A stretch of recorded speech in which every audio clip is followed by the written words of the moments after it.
El exministro de Salud y actual presidente del directorio del Sistema Metropolitano de la Solidaridad SISOL es el doctor Óscar Ugarte, y está con nosotros porque justamente se advierte que hay una escasez de médicos especialistas en el país. Ayer mismo lo dijo el presidente en su mensaje, en su entrevista, que no había muchos, ¿no? Y que había que cubrir grandes necesidades de médicos especializados en algunas enfermedades, y esto no está pasando. ¿Y cómo es que surge esta nota? Surge porque un sector de médicos de salud, de e-salud, han denunciado, ellos lo toman como denuncia, ¿no?, que médicos cubanos estarían siendo contratados, médicos cubanos especializados, y que ese sería un manejo más o menos político, ideológico de la salud.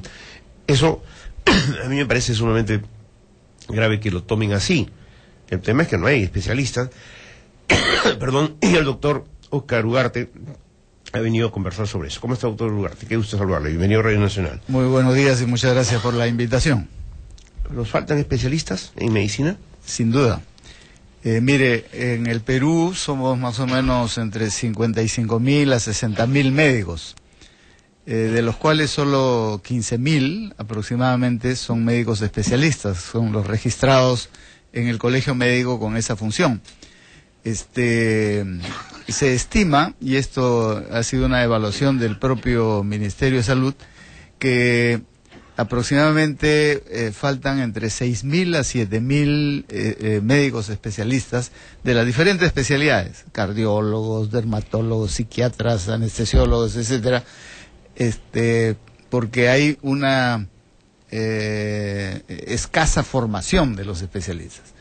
¿Qué es lo que pasa en los programas de las universidades? Hay poca, digamos, demanda en este sentido por los jóvenes.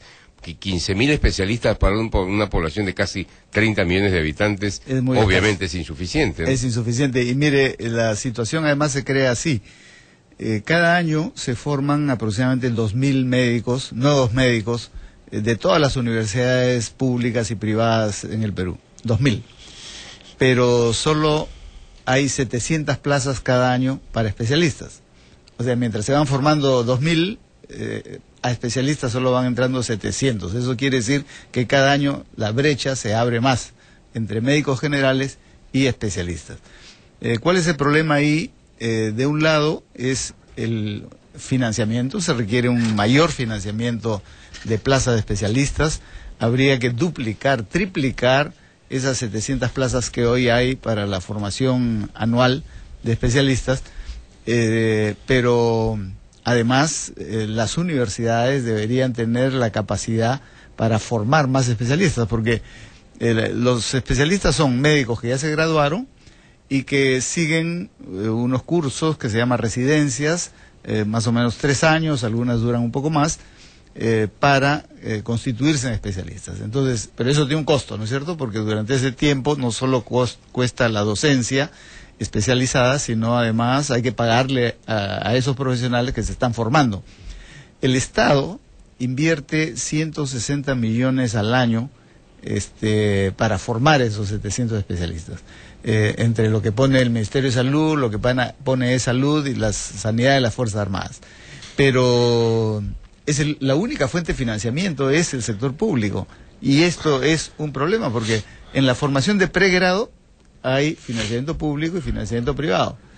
Igual en maestrías, doctorados hay financiamiento público, financiamiento privado, pero en la formación de especialistas solo hay financiamiento público, y eso se convierte en un cuello de botella. Doctor Ugarte, usted ha sido ministro de Salud, ministro de Estado, por lo tanto debe tener antecedentes de por qué se presenta una situación de esta naturaleza, porque es evidente que, por ejemplo, Lima, que tiene más o menos 10 millones de habitantes, sí, sobre un total de 30, tiene casi todos sus especialistas concentrados en Lima. El 70% están en Lima. Imagínense. Yo le quiero hablar solamente de algo que conozco muy de cerca, porque yo he trabajado con servicios psiquiátricos, ¿no? Y psicológicos. Y, por ejemplo, me decían que en algunas regiones ni siquiera hay psiquiatras ni psicólogos. Así es. Y nuestro país está sufriendo problemas de salud mental, ¿no es cierto? Así En es. una gran mayoría hay neurosis, hay ansiedad, Claro. y hay problemas hasta, como lo hemos visto ayer en las cárceles, problemas de esquizofrenias muy severas. ¿Qué es lo que está pasando? O sea, el Estado, o en este caso, vamos a dejar a un lado el Estado, la universidad, la que forma, no orienta a que una vez graduados los médicos empiecen a ejercer especialidades, porque se dice que faltan psiquiatras, faltan neumólogos, es lo Sí. que me decían el otro día, Ya. ¿no?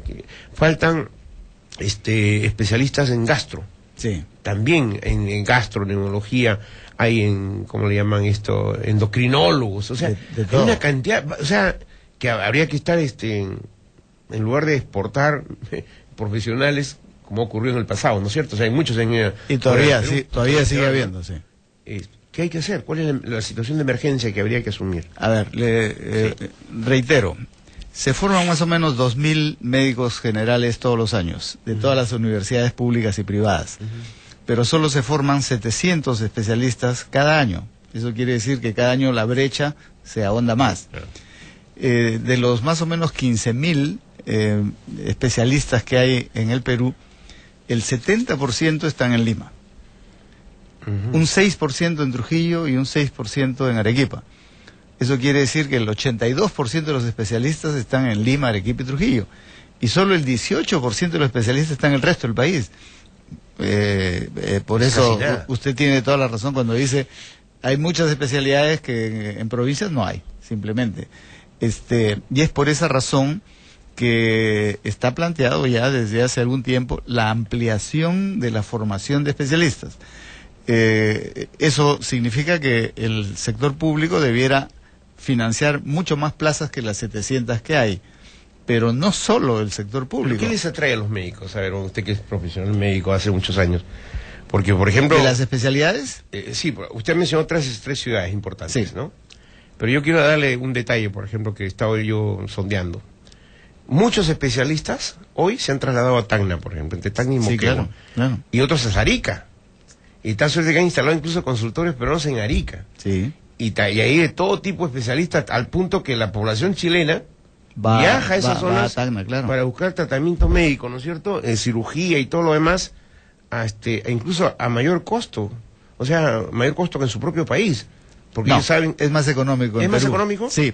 Pero me decían que yo le ellos, explico porque por la especialidad, o sea, porque los médicos que están ahí son mucho más eficientes y el resultado siempre También. es mejor. También, El pero peruano. además es más económico. Y le explico, bueno, a ver. porque, como usted ha dicho, yo presido los hospitales de la Solidaridad de la Municipalidad de Lima. Ya. Pero también tenemos un hospital en Tacna. Ah, Y ese hospital ¿De de Sisol? Tacna, sí, de Sisol, que está funcionando desde el año 2008, es un buen hospital, es decir, tiene una demanda muy grande y más o menos el 35% de los pacientes que se atienden son chilenos, que cruzan la frontera y se van a atender porque hay buenos especialistas, pero además resulta muy económico. La consulta pero si Sol, ¿cuánto les cobran? venía siendo 8 soles. Ha subido, Bueno, en fin, estamos subvencionando 12 indirectamente. soles pagan, digamos, los ciudadanos chilenos que cruzan la frontera. Es mucho más económico que una atención especializada en los medicamentos. Hace poco ha habido una noticia ahí que en Perú son más caros los medicamentos que en Chile. No es cierto. Si se compara los de marca, probablemente. Pero cuando comparamos los medicamentos genéricos, que son de buena calidad, entre Perú y Chile, son más baratos los de Perú que los de Chile. Entonces, hay muchas ventajas para que puedan pasar ciudadanos de Arica a Tacna. Pero esa es una excepción, digamos, ¿no? Un departamento, una ciudad de provincia que concentra. Pero esos especialistas están yendo desde Lima. Entonces se organiza que en determinados días hay atención especializada porque Tacna no tiene universidades que formen especialistas, ese es uno de los problemas. Sí lo tiene Arequipa, pero Arequipa todos los especialistas que va formando se van reteniendo en Arequipa, ¿no? Entonces necesitamos ampliar mucho más la formación de especialistas porque si fuésemos al ritmo de lo que hoy sucede, nosotros estimamos más o menos que hay un déficit de 7.000 especialistas en el país. esta fue una estimación de hace 3 años, ¿no? O sea, ahora debe haber más, un mayor déficit. Pero para llenar ese vacío necesitaríamos 10 años formando especialistas, 700 especialistas cada año. Pero entre 10 años seguramente la demanda va a ser mucho más alta, entonces tenemos que duplicar o triplicar la formación de especialistas y ese es el gran reto que hay que asumir. Doctor Ugarte, usted ha sido ministro de Salud, conoce la problemática del sector, nos habla de 60.000 especialistas en el país, se tendría afiliados. 60.000 médicos. Médicos, a nivel pero 15.000 especialistas nada más. De los 60.000 médicos, 42.000 están concentrados aquí en Lima. Sí. Vendría a ser 18.000 repartidos a nivel de país.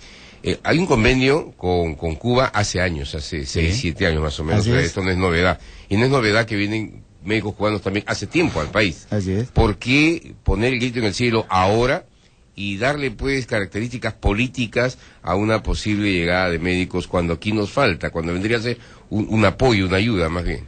Mire, yo creo que efectivamente es una opinión interesada con algún mensaje político que no se justifica para nada. Además, a mí me extraña que algunos dirigentes del partido aprista hayan salido a decir que no deben venir los especialistas cubanos, cuando el año 2007, siendo gobierno el presidente Alan García, es que y con motivo del terremoto de Pisco, vino una brigada, se firmó un convenio que lo firmó el ministro.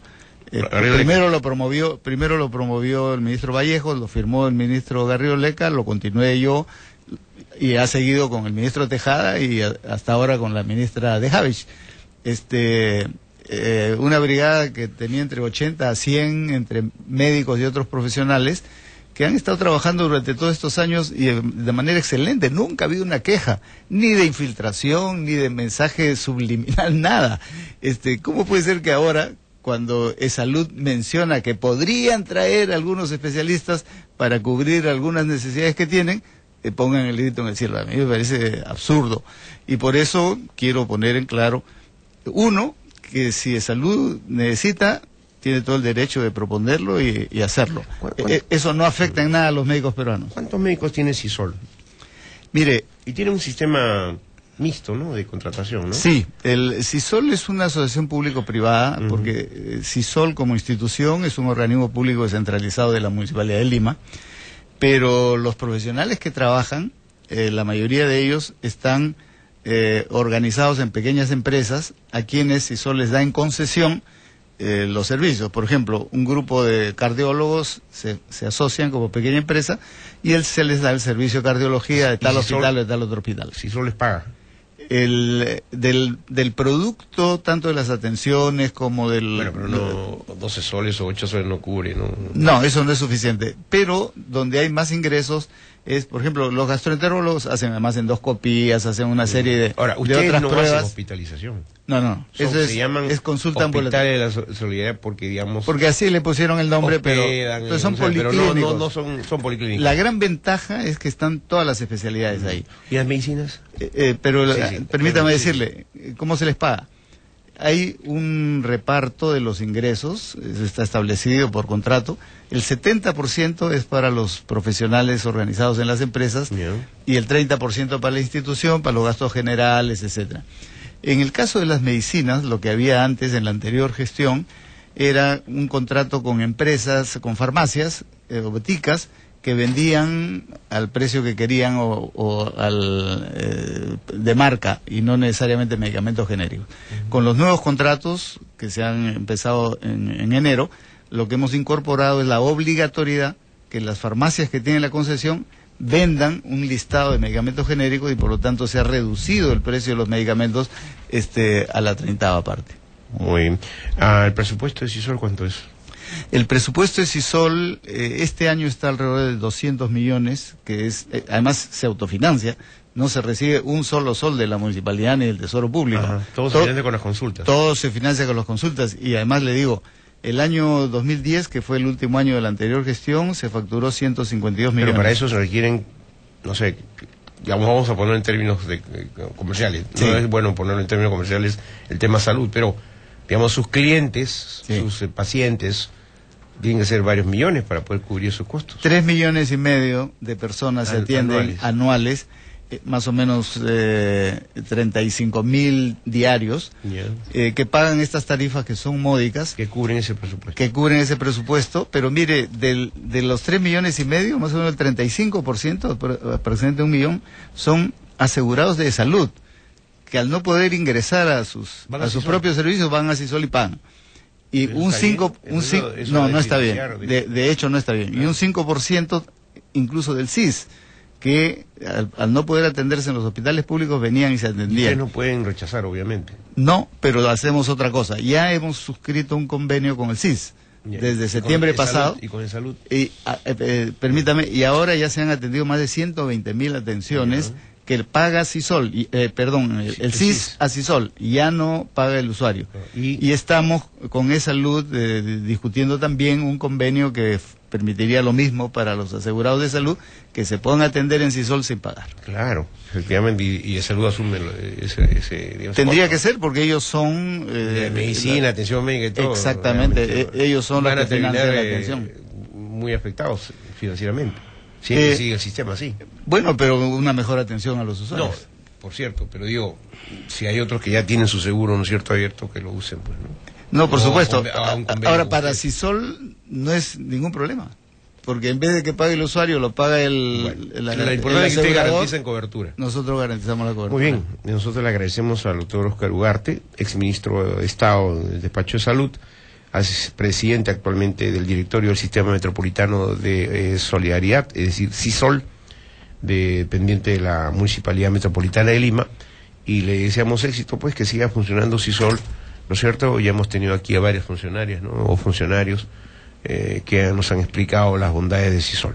Por ahora le agradecemos a nuestro distinguido invitado, y no podemos premiarlos nada más que con caramelitos, ¿no es cierto? Muchas gracias.